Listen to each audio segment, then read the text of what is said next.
In the heart of an unforgiving desert, carved directly into rose-red cliffs, lies a city that should not exist. A ghost of a metropolis, lost to the world for centuries. This is Petra, a wonder of the ancient world, famous for its breathtaking architecture. But its most incredible marvel isn't what you can see. It's the invisible secret that allowed tens of thousands of people to thrive in one of the driest places on Earth. How did an ancient civilization, with no modern technology, conjure an oasis from barren rock? How did they build a water-based empire in the middle of nowhere? And what happened to it all? The answer is a story of ingenuity that defies belief. It's a secret hidden not in a treasury or a tomb, but in the very stone of the city itself. Welcome to Petra. Carved by the Nabateans over 2,000 years ago, this city was a bustling crossroads of commerce, a vital hub on the ancient incense routes connecting Arabia, Egypt, and Syria. From a distance, it appears as an impossible dream, a mirage of temples and tombs sculpted from the landscape. To reach its heart, one must journey through the Sick, a narrow, winding gorge that snakes for over a kilometer. The towering sandstone walls, reaching up to 80 meters high, create a natural fortress, protecting the city and concealing its wonders. But this isolation came at a price. The region receives less than 15 centimeters of rainfall a year. There are no permanent rivers, no lakes, no obvious source of life-giving water. Logic dictates that a city of this scale, home to an estimated 30,000 people at its peak, would perish in a matter of weeks. And yet, Petra flourished for centuries. Its architects and engineers understood something profound about this land. They knew that survival and immense wealth depended not on fighting the desert, but on mastering its most precious and elusive element. Life in Petra was a delicate dance with the elements. The Nabateans were not just master masons. They were hydrological geniuses. Their survival depended on capturing every single drop of rain that fell. Imagine the scene: a sudden, violent flash flood, a rare but powerful event in the desert. To most, this is a destructive force. To the Nabateans, it was a lifeline. They engineered an intricate network of dams, channels, and cisterns that crisscrossed the entire city, both seen and unseen. Look closely at the walls of the Sick.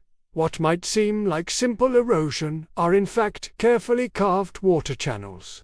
They funneled rainwater from the surrounding mountains, guiding it with precision toward the city center.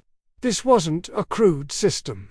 It was a sophisticated network designed to slow the water down, filter it, and direct it into massive, hidden underground cisterns. These cisterns were the city's beating heart, capable of storing millions of liters of water. They ensured a stable supply throughout the long, dry months, providing for drinking, bathing, and even agriculture. Archaeologists have uncovered evidence of lush gardens and public fountains within Petra, a testament to the sheer abundance of water they managed to collect. But their ingenuity didn't stop there. They also tapped into distant springs, constructing terracotta pipelines that stretched for kilometers, defying gravity and terrain to bring fresh water into the homes of the elite. This was not just about survival. It was about creating a paradise. The ability to control water in a barren landscape was the ultimate display of power and wealth, a spectacle that would have astounded visiting merchants and solidified Petra's reputation as a miraculous city. Every structure, from the grandest tomb to the humblest dwelling, was part of this citywide water harvesting machine. The pivotal moment in Petra's history, the revelation that cemented its destiny, was not a battle or a new king, but a strategic decision. The Nabateans didn't just build a city. They built a toll booth on the ancient world's most lucrative highway. The incense route, carrying frankincense and myrrh from southern Arabia to the Mediterranean, was the lifeblood of ancient economies. These precious resins were worth more than gold. By establishing Petra as the only safe stopover with an abundance of water for hundreds of miles, the Nabateans held a monopoly. Caravans, some with thousands of camels, had no choice but to pass through Petra and pay for its water and protection. This is how the city became so fabulously wealthy. The magnificent facades we see today, like the treasury and the monastery, were not just tombs, they were advertisements. They were statements of power, funded by their control over water. The city's wealth was a direct result of its water engineering. They had turned the desert's greatest weakness into their greatest strength. It was a business model so successful that it eventually drew the envious eyes of the Roman Empire, which annexed the kingdom in 106 AD. The Romans recognized the brilliance of the system and expanded upon it. But the original Nabatean genius was the foundation of it all.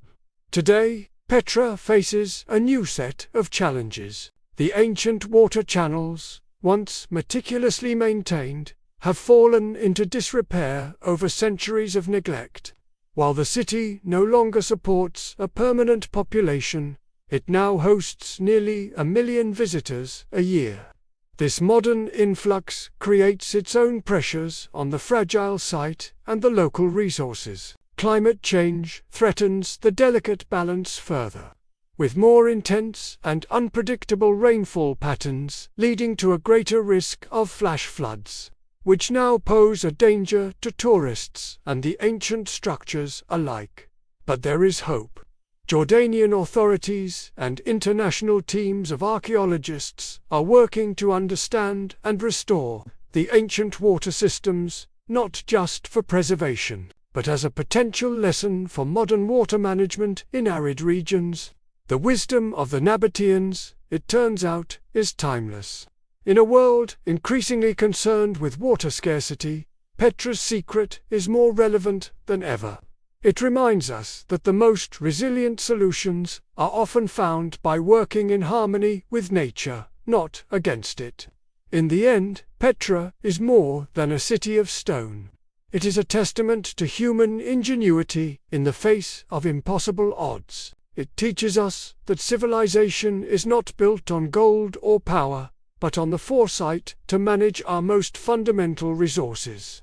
The Nabateans understood that water is life, and in the heart of the desert, they didn't just find it, they commanded it.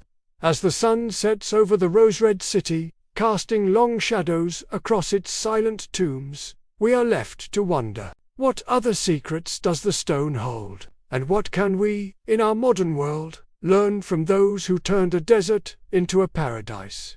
The legacy of Petra is not just carved in rock. It is written in water.